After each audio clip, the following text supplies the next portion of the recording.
جوي لوبي كجيت سانجالتي والله مبكم كواتك ستي ديبيس أتيو ستي أربو ستي دي سيدي مودي دي خلاص نيتور كده جراس إنا ما يمكن اللي رجال لا كيلو رجال تو شبابهم كان يرالي وشوف عندي تقرأت اللي ديبيس لا دي إنا ما يعمل كأورو جم كذا سير قبر مير جمامي نمي أورو كجل وانا كذا سير قبر أتي تيجي بيساو هذا ده asirra waan mul'isuudhaan sitti hin deemu la akkana kana qofaa fi deemu dhis niitoorkii kan keetti jedhala barreeffama inni mul'isu eeyyan assalamu alaikum warahmatullahi wabarakatuh ummata oromoo hundi keessanuu jirtanii ummata kiristaanaallee akkam nagaa fayyaa keessanii balleensaan guddaa tokko qaba dhiifama akkanaa gootanii ebibi irrattillee bahee haasa'uu hin danda'u oromootti yaa isin malee maal qabaa dhiifama naa godha oromoo miti kanaan jettanii suura amaraatiin daldattee kanaan jettanii wallahi an oromoo jawaariin baay'ee jaaladha zaala sirriitti jaaladha nama jawaariin illee qunnamuu danda'u isin ammoo tuyyuu namni tokko bareedee maaliif uffate kanarraa laalta ansanirraa laallee jalqaba mujatti waan dubbisu waa olii haasa'u dogongoraan Facebook rakate henna akkasumaan itti kufee namni keessaa natti ta'e dhugaamtutti ijaaratu na dubbisallee hin jiru mujaallee akka obbolummaa olii dhiyaataa turre eega inni qabame ammoo jaalalateen seennee baay'ee jaaladhaan hin turan sababa obboleessa kiyyarraa kaka'ee jetta sun akkasii hundaafuu isaanillee araramnee jira garuu isin beekuu hin dandeenye dhiifama maaliif oromootti yaa isin malee maal qabaa rabbi jecha dhiifama naa godhaa isiniin jedhe oromoo dhageettanii jirtanii argitanii jirtanii dhiifama isii isin gaafatteetiin jettillee kunoo namni tokko jechuudhaan ni dogongoree ammoo dhiifama isaa eega bareetiin jedhe ammoo jechuudha rakkoo isaa jechuun dogongora isaa eega baree lakki dogongoreedhaa jedhee ummata kiyya dhiifama gaafadha jedhee eega murteesse hunda kennatu itti mufate hunda kennatu komate dogongora ilma namaa ta'ee kan hin dogongorre hin jiruyyuu dogongortee jirti dogongora isii kana ammoo dhiifama isin gaafattee jirti fakkeenyaaf jechuudha nama mitiyyuu ingayaa isinitti mudhattee jirti haga isin mudhattu argitanii jirtanii kunooti isheenis isiidhuma kana dogongortee jirti ilma namaa ta'ee kan hin dogongorre hin jiru dhiifama godhaa fi hundi keessaniyyuu oromoo koo fakkeenyaaf anallee na arrabsaa turtee jirti miira keessa galtee na arrabsaa turtee asumaan dhiifama godhee fi jira anillee isinillee akka dhiifama guddaa gootanii fi asumaan isin gaafadhaa dhiifama godhaa fi badii isii kamiifuu jechuudha dhiifama godhaa fi irra taraa fi ilma namaa ta'ee kan dogongorre hin jiru. Ilma namaa ta'ee sagalee gaqqabi ilma namaa ta'ee kan dogongorre hin jiru.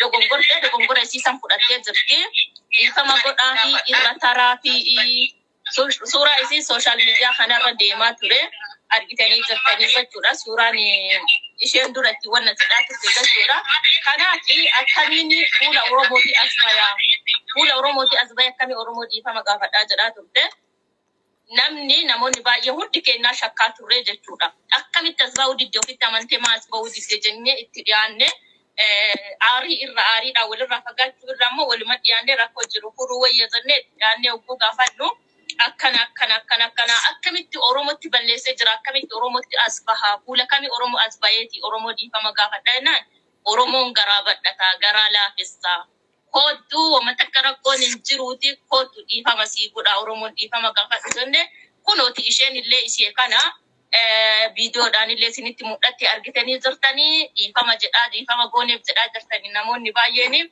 warri dhiifama gootaniifis galatoomaa hundi keessanuu akka dhiifama gootaniif abdii guddaa qaba anillee baay'ee komadhee ture baay'eetti aaree ture dhugama rabbii dubbachuudhaa fi asumaan ammoo nama meeqa irratti hin beeku nama hagas ilaalaa jirtanii hin beeku dhiifama godheeraa fi hundi keessanuu dhiifama godhaa fi anammoo akka kiyyatti waan biraatiif ittiin aarre dhimma dhuunfaa tokko siirraan qabu obboleettii kooti intala oromooti waan takka suuraa takkitti qofaadhaaf itti aare suuraan sun mana jawaarii galee suuraan sun akkamitti wanna jedhameetiin mana jawaarii galuu danda'a suuraa shamarran hojjetame waliin mana jawwee galee saniif itti aare sanillee dogongora ishee fudhattee dhiifama gaafattee jirti hundi keessanuu akka dhiifama gootaniifis abdii guddaa qaba. Isheenis kunuutama argitan tanaa isinitti mul'attee jirti. Deebitee nuttis dhuftee mul'attee jirti waan ta'eef dhiifama godhaa fi irra taraa fi isiniin jechuu barbaada. Silaa seentee teettee fuula keessan afoo teettee viidiyoodhaan isinitti haasofte dhiifama isin gaafachuudha. Fedhiin isii sawwiin isiis niitoorkii isiitii asinatti mul'ataa isin ergataa jirti. Niitoorkii isiitii jedhee ofirraa darbatee deebisaa jechuudha. Kanaafuu wanta gochuu takka hin dandeenye namoonni baay'een soba asin baatu soba jettanii akkanaan ammoo soba jechuun irra kunu asuma haaluma salphaadhaan viidiyoodhaan misenjaraan isinii fiduu wayya eegaatiin fidee jennee dhumatee ajandaa kanallee asumatti dhaabaa mucaadhaanillee walitti araaramtee jirti. Isinillee ajandaa kana asumatti gabaabsaa dhaabaa. Intala Oromooti alfuu galatoo. Intala Oromooti Jawaariin ni jaaladha. Dogongoree jira isinitti balleessee jira.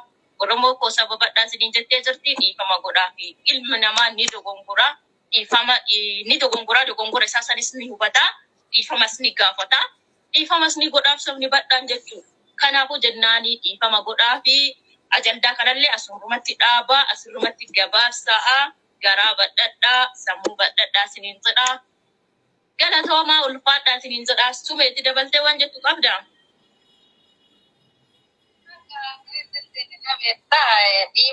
Dhiifama akkanaa godhan garama hundi isaaniittu addunyaa keessattuu dhiifama. Baay'ee si jaalladha ture dogongoraan wallollee dogongoraan walitti aarree bareeddutti dhiifama. Wallahi yaa Oromoo namni Arabu ajjeesuudhaaf suuraa Amaaraatiin jannate jettan wallahi Rabbi isin gaafata jechuudha. Ani Oromoo qulqulluudha. Wanta takka makaan qabu. Kanaafuyyuu ani dogongoraan suuraa mucayyoo waan namti gamnuu birra haadheera. Garuu dogongoraan mucaan jaalala keessa galee. Ani suuraan kiyya kana jedheetti mul'achuu fi hedduu tokko nama ulfaatu. Sababni isaa mucaan bakkeedhaa jira waan ta'eef isa cinquun barbaanne isaaf jecha isa qusachaaf jecha kana guutuu ture. Julullee illee hoo taate yeroo baay'ee suuraa ergadhu gara leenjisuutti garratti inni ergadhus jalaan dubbatu jechaadha. Waan akkasitti Oromooti balleessaa gootiif dhiifama guddaa Rooziyaa Ahimad dhiifama qabdi. Kalaas hundi Oromooyyuu dhiifama sii godhee jira. Galatoomii ulfaadhu giiftiitii yaa salphi konfidensii qabaadhu ofitti amanii wanti isin jedhaa turreef isillee isa kana akka tasbaatee ofitti amantee uummata Oromoo kee dhiifama gaafatuu fi uummata Oromoo irraa garri dhaqan hin jiru. Yoo itti balleessites yoo itti midhaasites isumatti fiidda jechuudha. Itti balleessites Oromumatti fiidda. Itti midhaasites Oromumatti fiidda jechuudha. Kanaaf Oromoon gara balleessaa dhiifama sii godhee jira. Anillee asirrumaan namoota kanarra dhiifama guddaa sii godhee jira. Dhiifamarraallee hafi siin jedha giftitiyyaa. Kana boodaatiif ammoo ta'ee jiraadhu siin jedha. Dogongora kanarraa barumsa guddaa fudhata jedhee abdii guddaa qaba. Ka darbee jira. Ka masachi dhufuu fi ofitti amanii deebisiin jedha. Ulfaadhu galatoomii sitti deebaa uummata Oromoo sababadhaa. Asumaanii haasofni baay'ateef harreetti hin fe'anii jedhanii Rooziyee dhiifamallee siin jettee jirti. Wanti keessanuu dhiifama godhaa fi irra taraa kalaasee darbee jira. Dogongorri uumamee darbee hundi kennaa dhiifama gooneef jirraa. Angara kiyyaan dhiifama godheeraa fi hundi keessanuu abdii guddaa sinirraa qaba. Aniin tun isin afoo dhaabadheen salphadhu iyyuu isin afoo dhaabadhee milkaamaleen salphadhu. Kanaafuu jennaan bisee tokko dhiifama jedhaati shaagodhaa koomintii dhiifama jedhu ol darbaa isiniin jedhaa. Galatooma ulfaadhaa hedduu isin jaaladhaa. Galatooma obboleettii xiyyaa eeyyamamtu taatee asitti dhufuudha. Keettiitis illee sumee atillee galatooma ulfaadhu. Dhumatee jira ajandaan asumatti goolabamee jira. Kana booda ajandaa kana asumatti qabbaneessaa dhiisaa isiniin jedhaa.